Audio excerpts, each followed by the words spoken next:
Vamos a hablar del Vamos a hablar un poquito la nueva de, cepa brasilera por lo esta. menos de las variantes, ¿no? La gran pregunta que todos nos hacemos es por qué están apareciendo tantas variantes del SARS-CoV-2.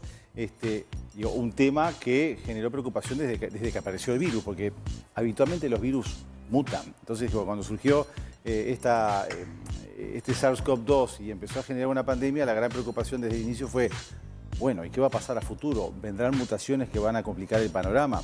Y por ahí hay un poco una idea popular de que los virus, o en este caso el SARS-CoV-2, son de alguna manera como entes que tienen capacidad de tomar decisiones y que dicen, yo voy a mutar porque así ataco a Jimena de vuelta. O sea, a ver, los virus no piensan ni son entes que tengan una capacidad de decidir nada. Simplemente el tema es que cuando infectan una célula, cuando entran en una célula, su material genético constitutivo se mete adentro de la célula que colonizan del cuerpo, en este caso del ser humano, y ahí ese material genético se replica, se multiplica para generar, multiplicarse y generar más virus. Entonces, ¿qué es lo que pasa?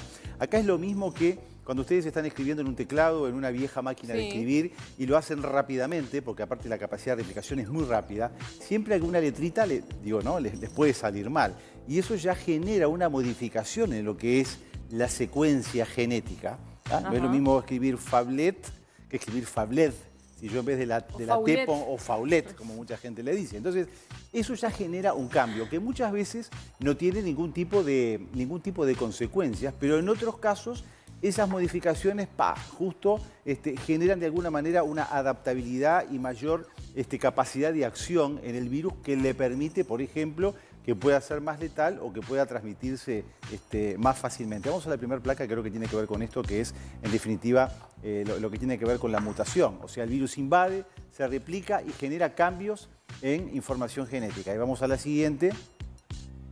Entonces, ¿qué es lo que ocurre con esa mutación? Al generarse ese cambio en el tipeo y que cambie la secuencia genética, bueno, modifica la estructura tridimensional del virus y con ella las propiedades del virus, que pueden ser mejores o no, pero en los hechos, cuando ocurren estas variantes, justamente esa variación en la secuencia determina cambios que favorecen a este señor.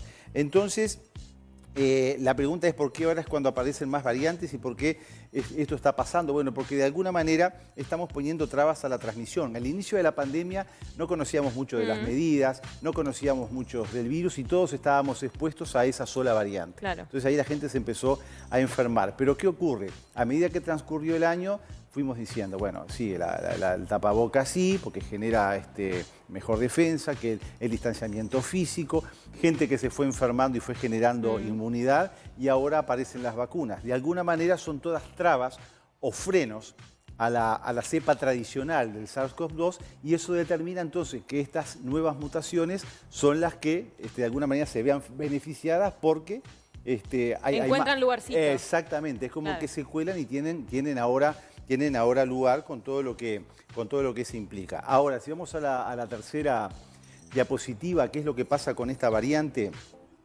Bueno, de alguna manera, como les decíamos, estamos poniéndole la cosa más difícil al virus y una consecuencia directa es que bajo la presión, entonces estas variantes más transmisibles tienen ventaja frente al resto. Como decía Jimé, buscan ahí un lugarcito. Claro. Ahora, más contagio no implica más letalidad. Hay varias formas en las cuales este virus puede mejorar su transmisión, como está pasando con esta variante de Manaos, que es la P1. Una es, de alguna manera, mejorando el contacto que tienen con la célula receptora. O sea, todas las células que el virus invade, que invade, de alguna manera, le favorece la entrada a estas variantes. Y por otra parte, justamente, parece que no están reconociendo los anticuerpos que se han generado para aquellas personas que ya estuvieron enfermas, ¿no? Ayer el ministro Salinas, cuando lo tomamos ahí en sus dichos después de la vacunación, decía que la cepa de Manaos, la P1, en estos próximos días íbamos a tener la constatación por los resultados del estudio genómico que se le hace, a ver si ya está con presencia en el territorio nacional.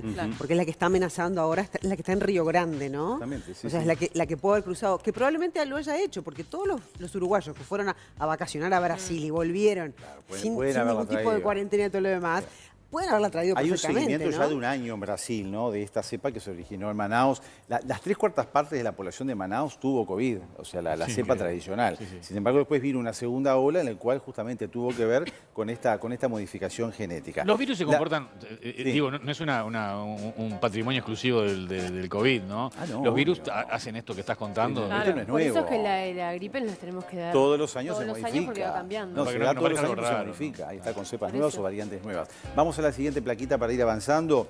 Entonces la P1 variante, ahí está, de Manaus. Mira, por ejemplo, tiene 17 mutaciones. 17 mutaciones respecto a lo que es la original. ¿Qué significa 3 en S? 3 en la proteína S, en la spike, la espiga. Recuerdan que el virus, cuando lo definíamos al principio, decíamos que tenía como esos ganchitos que le vemos afuera cuando vemos la microfotografía electrónica. Sí. Esos ganchitos son los que de alguna manera permiten el anclaje en la célula receptora para invadirla. Ajá. Entonces imagínense que de esas 17 mutaciones, 3 tienen que ver ya con variantes de esa espiga, que es el arma fundamental que tiene el virus para entrar a la célula. ¿Está? Ahí está. Ahí después tenemos dos veces ahí está, 2 veces más transmisible. Después distintos estudios que se vienen generando ya en Brasil mismo y Reino Unido hablan de una capacidad de reinfección que va del 25 al 60%, y la gran duda que queda es si las vacunas son capaces de responder a esta variante, la P1.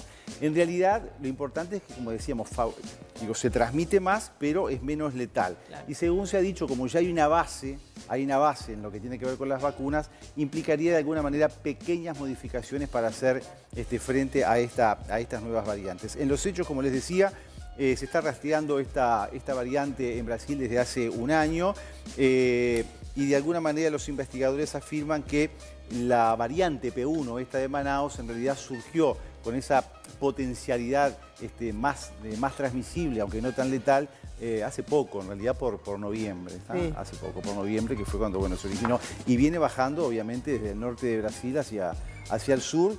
Y creo que es la gran complicación a la cual podemos enfrentarnos. Tenemos dos fotitos más para compartir. Ahí está. Eso es lo que les decía hoy.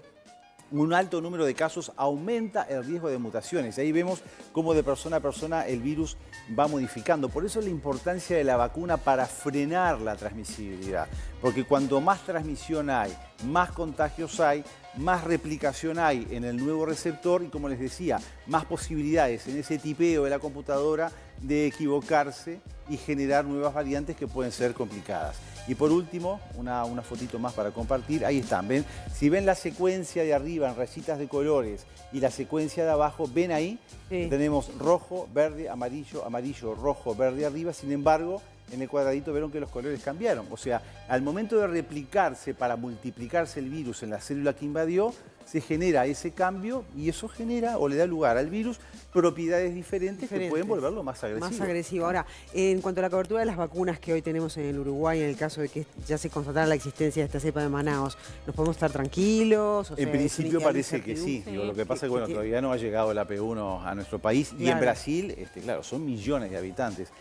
Digo, el problema que está teniendo Brasil es el bajo porcentaje todavía de vacunación, 3,3% de la población. Digo, es raro, ¿no? Lo que pasa es que es un instrumento ahí. Gigante, pero es un gigante. Pero también, ¿cuál es, ¿dónde está el argumento? La accesibilidad también creo que es un tema de accesibilidad. Seguramente. Acá no es ese tema. Y acá, bueno, por eso yo creo que acá tenemos, siempre hemos dicho, no tenemos la ventaja de que como somos chiquitos tenemos mejores posibilidades. Y en Brasil que tuvo una muy mala administración del COVID. Porque al principio lo desmentían, ¿no? Lo negaban, digo, Bolsonaro. Bueno, hasta el día de hoy Bolsonaro. Sí, déjense de lloriqueos y bueno. Que no hay que lamentarse más, ¿no? Es tremendo, ¿no?